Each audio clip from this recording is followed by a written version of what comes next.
जी, तो गाइज़ इस वीडियो के अंदर मैं बात करूँगा 5 ऐसे की प्लेयर्स हैं पाकिस्तानी टीम में इस वक़्त, जो हमारी ट्राई नेशन सीरीज़ में बहुत कारआमद साबित हो सकते हैं। लेकिन शर्त ये है कि अगर उन प्लेयर्स को जो है प्रॉपर तरीके से प्लेइंग 11 में चांस दिया जाए तो। अगर आप उनको बाहर कर देंगे या उन्हें खिलाएँगे नहीं, तो फिर फ़ायदा नहीं है उस चीज़ का। इसमें से 2 से 3 तो ऐसे प्लेयर हैं कि जिनको चांस मिलने के 100% चांसेज़ हैं कि उनको चांस मिलेगा ही मिलेगा, और 2 से 3 ऐसे प्लेयर्स हैं जिनको जो है खिलाने के चांसेस कम है।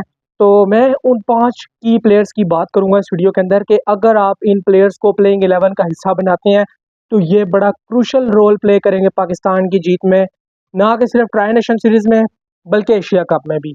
तो इसके लिए जो है थोड़ा-सा सिलेक्टर्स को और जो मैनेजमेंट बैठी है प्लेइंग 11 जो उस टाइम पे बनाएँगे, उनको थोड़ा-सा जो है इन प्लेयर्स को कॉन्फिडेंस भी देना होगा, इन पे भरोसा भी करना होगा और इनको थोड़ा-सा टाइम भी देना होगा। ये आपको रिजल्ट्स देंगे। ये सारे के सारे जो है अच्छे प्लेयर्स हैं और आज़माए हुए हैं। उन पुराने रेलू कट्टों की तरह नहीं है कि जो परफ़ॉर्मेंस ही नहीं देते और टीम के साथ भी चिपके हुए हैं, और जब वो टीम से बाहर हो जाए तो उनके फैन्स पागल हो जाते हैं, लोगों को गालियाँ देना शुरू कर देते हैं, बुरा-भला कहने लग जाते हैं कि जी इनको क्यों बाहर किया, इनकी वजह से तो टीम ने ये हमें बचाया हुआ था, और ये है, ये टीम की बैकबोन है, ये है, वो है। तो एक अजीब-सी बातें करना शुरू कर देते हैं जिनकी कोई, आप कह सकते हैं कि बेस नहीं होती उन बातों की, या आप लोग कह लेंगे उन बातों की कोई जवाब नहीं बनता। क्योंकि पिछले 5 से 6 सालों से हम उन प्लेयर्स को आज़मा रहे हैं, क्या परफ़ॉर्मेंस आ रही है उनकी। 6 से 7 आईसीसी टूर्नामेंट्स उन्होंने जो है बिल्कुल एल लगवा दिए, और आप अगर कह लें कि टीम का जो है दिवालिया निकाल के रख दिया उन्होंने, और अभी भी जो है पागलों की तरह लोग उन्हें सपोर्ट कर रहे हैं, तो ये चीज़ मेरी समझ से बाहर है। मुझे तो लगता है कि शायद बाबर आज़म पे काला जादू हुआ है या नहीं हुआ, लेकिन उनके फैन्स पे ज़रूर उन्होंने जो है जादू करवा दिया है, जो उनकी इस तरह की परफ़ॉर्मेंसेज़ भी देख के उनको सपोर्ट करी जा रहे हैं। और पागल हुए हैं बस यार, क्या किया जा सकता है? क्योंकि आप देखें 72 इनिंग्स हो चुकी हैं, कोई सेंचुरी नहीं आई, 2 साल से ऊपर का टाइम हो चुका है, तो इतना बड़ा बैड पैच तो किसी के दौर में नहीं आया। चाहे वो स्टीव स्मिथ का आप कह लें, जो रूट का कह लें, विराट कोहली का रह रहे हैं, विराट कोहली का ज़रूर है, लेकिन इतना भी लंबा नहीं था। उनका बैड पैच भी जो था ना, वो तकरीबन आप कह लें कि 40-50 रन वो फिर भी कर रहे थे और मैच विनिंग परफ़ॉर्मेंस दे रहे थे, 60-70, 60-70। उनका बैड पैच ये था कि उनकी सेंचुरी नहीं आ रही थी, लेकिन यहाँ पर बैड पैच ये है कि 50 भी नहीं हो पा रहा। 100 तो छोड़ ही देना, 50 भी नहीं हो पा रहा, इधर का बैड पैच ये है। तो इधर के बैड पैच में और उधर के बैड पैच में बड़ा ज़मीन आसमान का फ़र्क है, तो इस चीज़ को आप लोग समझें। तो मैं आता हूँ वापस अपने टॉपिक की तरफ, और मैं उन 5 प्लेयर्स की बात करूँगा, की प्लेयर्स की, जो पाकिस्तान की जीत में बड़ा अहम किरदार अदा कर सकते हैं, ना सिर्फ ट्राई सीरीज़ में बल्कि आगे जो एशिया कप आ रहा है उसमें भी। तो सबसे पहला नाम जो है वो है जी साइम अयूब का। साइम अयूब सबको पता है कि एक डिस्ट्रक्टिव बैट्समैन है, अटैकिंग क्रिकेट खेलते हैं। अभी उनकी उस तरह की फॉर्म नहीं लगी हुई, और काफ़ी ज़्यादा फैन्स उनसे एक्सपेक्टेशंस लगाए बैठे हैं कि वो अच्छी परफॉर्मेंस देंगे। तो उनसे काफ़ी ज़्यादा उम्मीदें हैं साइम अयूब से कि यार वो अब जो है साहिबजादा फरहान के साथ मिलके काफ़ी अच्छी परफॉर्मेंस देने के अहल हो सकते हैं, और उनको देनी भी चाहिए। उनको चाहिए कि वो साहिबजादा फरहान के शैडो में मत खेलें, कि अगर उनको ओपनिंग का चांस मिलता है, साहिबजादा फरहान को और मौका मिलता है, तो उनके शैडो में मत खेलें, अपनी गेम खेलें जो वो खेलते आए हैं, और साहिबजादा फरहान को उनकी गेम करने दें। ये ना हो कि वो देखेंगे साहिबजादा फरहान जो है वो एक तरफ से अटैकिंग क्रिकेट खेल रहे हैं, तो ये दूसरी तरफ से विकेट रोक के बैठ जाए। ऐसा नहीं होना चाहिए, दोनों तरफ से अटैक होगा, तभी कोई टीम को फ़ायदा होगा। दूसरे नंबर पे साहिबजादा फरहान है, ये भी की प्लेयर है, और आप सबको पता है कि पिछले 6 मैचों के अंदर 3 में तो वो प्लेयर ऑफ द मैच बने हैं, और उन्होंने काफ़ी अच्छी परफॉर्मेंसेस दी हैं, और मैच विनिंग प्लेयर हैं। जब खड़े हो जाते हैं तो सिंगल हैंडेडली मैच जितवा देते हैं। पीएसएल में भी आपने देखा होगा, इस्लामाबाद यूनाइटेड को उन्होंने काफ़ी मैचेस जितवाए, और उसके बाद जब वो टीम में आए तो उन्होंने काफ़ी अच्छी परफॉर्मेंसेस वहाँ पे भी दी।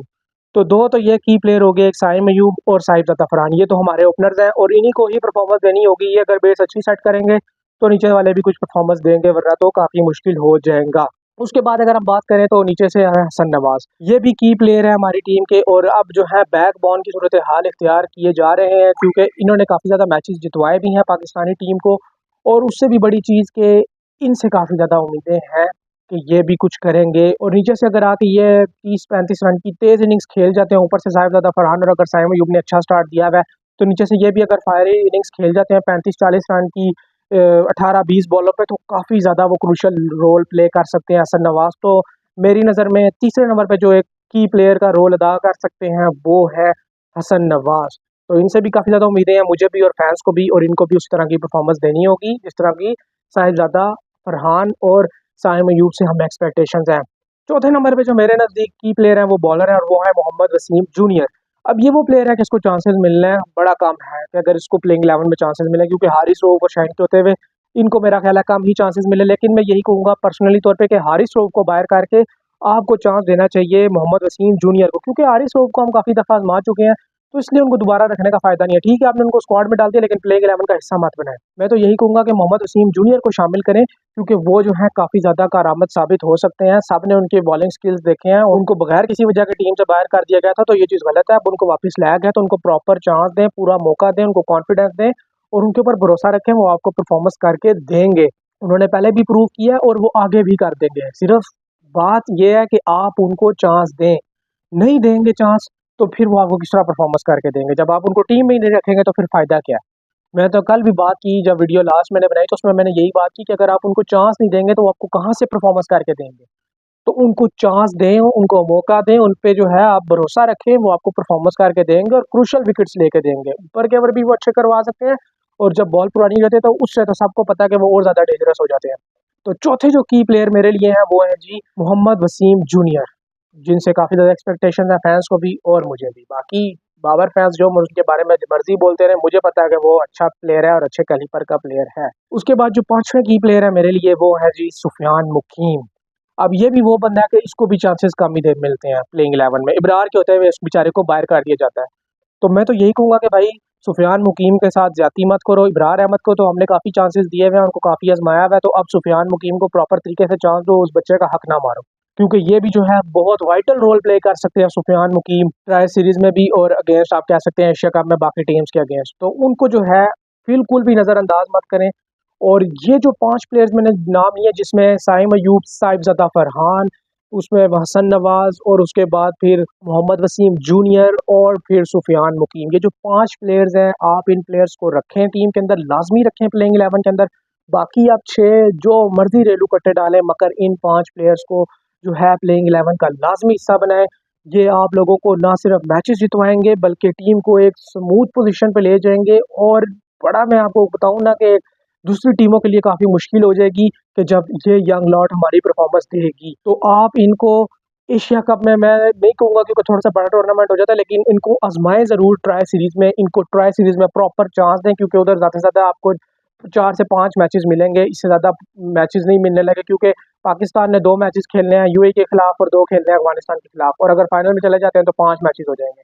तो 4 से 5 मैचेस ही मिलेंगे, तो इनको ये 4 से 5 मैचेस लाजमी दें और फुल फ्लैश दे। 2 मैचेस में अगर ये पहले वाले में फ्लॉप भी हो जाते हैं तो कोई बात नहीं यार, अगले 3 में इनको चांस दो, इनको मौका दो यार। बाकी जिधर सारों को इतने इतने सालों में मौका दिया, तो इनको भी दो, ये परफॉर्मेंस करके देंगे। तो मेरे लिए तो 5 की प्लेयर्स जो है वो मैंने उनका नाम ले दिया इस वीडियो के अंदर, पहले ही स्टार्ट में बता दिया। मैं उनका नाम फिर ले देता हूँ। साहिबजादा फरहान, साइम अयूब, उसके अलावा हसन नवाज, मोहम्मद वसीम जूनियर और 5वें नंबर पर हैं सुफियान मुकीम। तो मेरे लिए तो ये 5 की प्लेयर्स हैं for the upcoming tri nation series और एशिया कप। बाकी आप लोगों के लिए कौन से की प्लेयर्स हैं वो आप कमेंट सेक्शन में ज़रूर बताइएगा। अपना ख्याल रखिएगा, मिलते हैं आप लोगों से नेक्स्ट वीडियो में, तब तक के लिए अल्लाह हाफिज़।